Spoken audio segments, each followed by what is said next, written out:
Hello student, how are you. आप सभी कैसे हैं? आई होप आप सब अच्छे होंगे। तो आइए आज हम एक्सरसाइज का 1.1 जो फर्स्ट चैप्टर है एनसीईआरटी का इलेक्ट्रोस्टैटिक्स का, उसका हम क्वेश्चन कर रहे हैं। फर्स्ट क्वेश्चन है, तो ये कह रहा है कि what is the force between two small charge spheres having charge of 2 × 10⁻⁷ coulomb and 3 × 10⁻⁷ coulomb placed 30 centimetre apart in air. तो इसको समझ लेंगे। देखो यहाँ पर क्या है, बेसिकली दो चार्ज दे रखे हैं, एक स्पेयर मतलब 2 स्मॉल चार्ज स्पेयर है। तो हमने क्या करा, 2 स्मॉल चार्ज स्पेयर बना लिए, 2 स्मॉल चार्ज स्पेयर। और एक पे जो चार्ज दे रखा है, सपोज दैट इस पे चार्ज कितना है, पॉजिटिव Q1 है, और इस पे चार्ज कितना है, पॉजिटिव का Q2 है। और ये दोनों अपार्ट कितना है, मतलब डिस्टेंस क्या है इन दोनों के बीच की, वो हमें दे रखी है। वो डिस्टेंस है 30 सेंटीमीटर। ठीक है, तो ये देख गिवन है हमारे लिए। तो यहाँ से पहली चीज़ देखो, Q1 कितना दे रखा है, वो दे रखा है Q1 इक्वल्स टू है 2 × 10⁻⁷ कूलम, और Q2 इक्वल टू कितना दे रखा है, 3 × 10⁻⁷ कूलम। अब हमें एक चीज़ पता है, जब दो चार्जेस जो होते हैं वो सेपरेट होते हैं किसी r डिस्टेंस पे, तो हमारा कूलम लॉ जो बताता है, तो यहाँ पर कूलम लॉ जो होता है वो F इक्वल टू क्या होता है, K Q1 Q2 upon R², यही तो होता है। अब K की वैल्यू हमें मालूम होती है, सिंस K इक्वल टू 9 × 10⁹ होता है। ठीक है, और अब K की जो यूनिट निकालनी हो तो यूनिट मैंने बताया था भाई, यूनिट भी निकाल सकते हैं आप। देखो यहाँ से अगर यूनिट, सबसे पहले यूनिट निकालना बता देता हूँ कैसे निकालते हैं।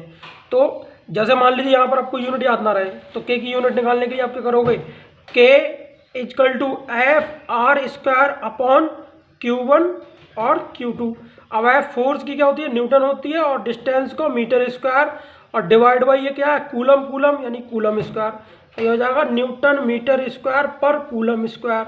ठीक है, तो इसकी जो यूनिट बन जाएगी वो क्या बन जाएगी, न्यूटन मीटर स्क्वायर पर कूलम स्क्वायर। आपको यहाँ रटना कुछ नहीं है, बस आपको चीज़ें आनी चाहिए कि भाई निकलता कैसे है। तो आप यूनिट भी निकाल सकते हैं। तो इसको मैं क्या कर देता हूँ, रफ कर देता हूँ, क्योंकि इसकी हमें खाली यूनिट निकालने की आवश्यकता थी, और रफ में करेंगे हम काम, रफ वर्क में।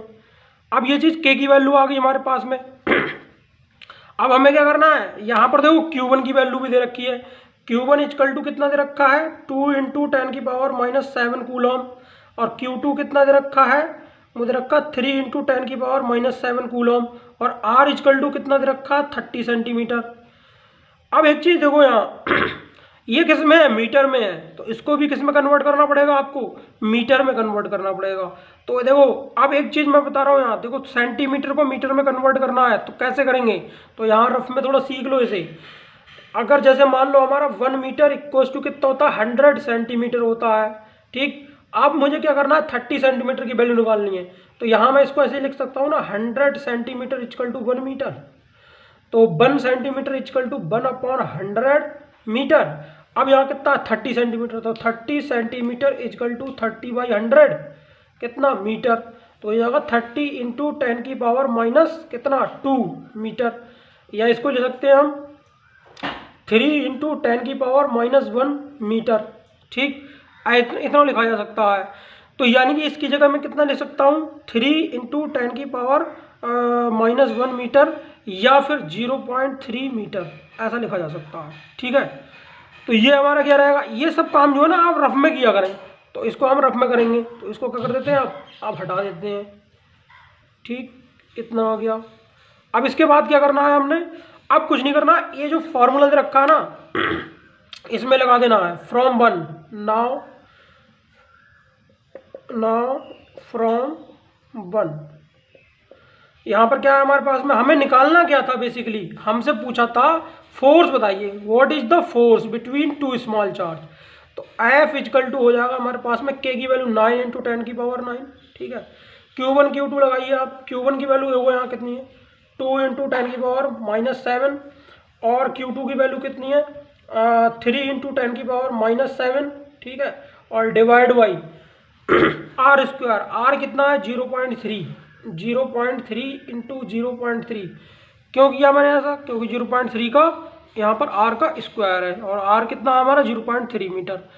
अब यहाँ इसको सॉल्व कर लेंगे। तो मैंने देखो एक बात बताई आपको, आप क्या करें, इस कॉम्प्लिकेटेड जो कैलकुलेशन है इसको इजी बनाने के लिए आपको क्या करना पड़ेगा, यहाँ पर जितने भी आपको नंबर्स दिख रहे हैं उनको अलग कर लीजिए और जो 10 बेस की पावर्स में है उनको अलग कीजिए। तो 9 इंटू 2 इंटू 3 और डिवाइड बाई 0.3 इंटू 0.3। अब यहाँ देखो ये आ जाएगा 10 की पावर 9 और ये बचा 10 की पावर -7, 10 की पावर -7। अब इन पावर्स को अलग सॉल्व करना है। देखो 7 7 माइनस के हैं, बेस सेम होते हैं, पावर क्या है, बेस सेम होने पर पावर क्या होती है, ऐड होती हैं। तो पावर्स को हम क्या कर लेंगे, यहाँ ऐड कर लेंगे। अब ये अभी अब सॉल्व करेंगे, पहले उसको सॉल्व कर दें फिर इसको सॉल्व करके बताएंगे। देखो इतना लेंथी इसीलिए हो रहा है, मैं एक चीज़ को यहाँ क्लियर करते जा रहा हूँ आपको। यहाँ पर देखो 10 की पावर 9 और प्लस क्योंकि जोड़ेंगे मतलब ऐड करना है, तो यहाँ प्लस और माइनस, क्योंकि माइनस का है तो माइनस आएगा, फिर माइनस आएगा। अब 7 और 7 देखो माइनस के हैं तो 14 हो जाएंगे, और 9 माइनस 14 कितना रह जाएगा, 5। तो ये हो जाएगा हमारे पास में 9 into 2 into 3 divide by 0.3 divide by multiply 0.3 into 10 की पावर माइनस, देखो माइनस के जाता है ना, 7 7 14 और 9 और 5 14 होता है, तो माइनस के 5 आ जाएगा।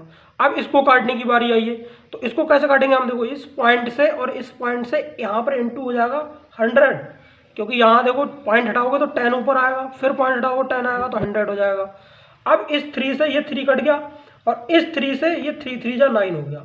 अब ये हो जाएगा 3 2 जा 6 इंटू, अब ये तो 10 की पावर -5 है और इसको हम क्या ले सकते हैं 10 की पावर 2, तो 10 की पावर -5 इंटू 10 की पावर +2।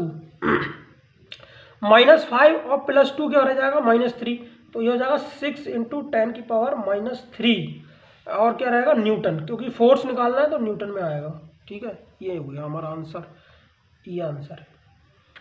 ठीक है, आई होप आपको ये समझ में आया होगा।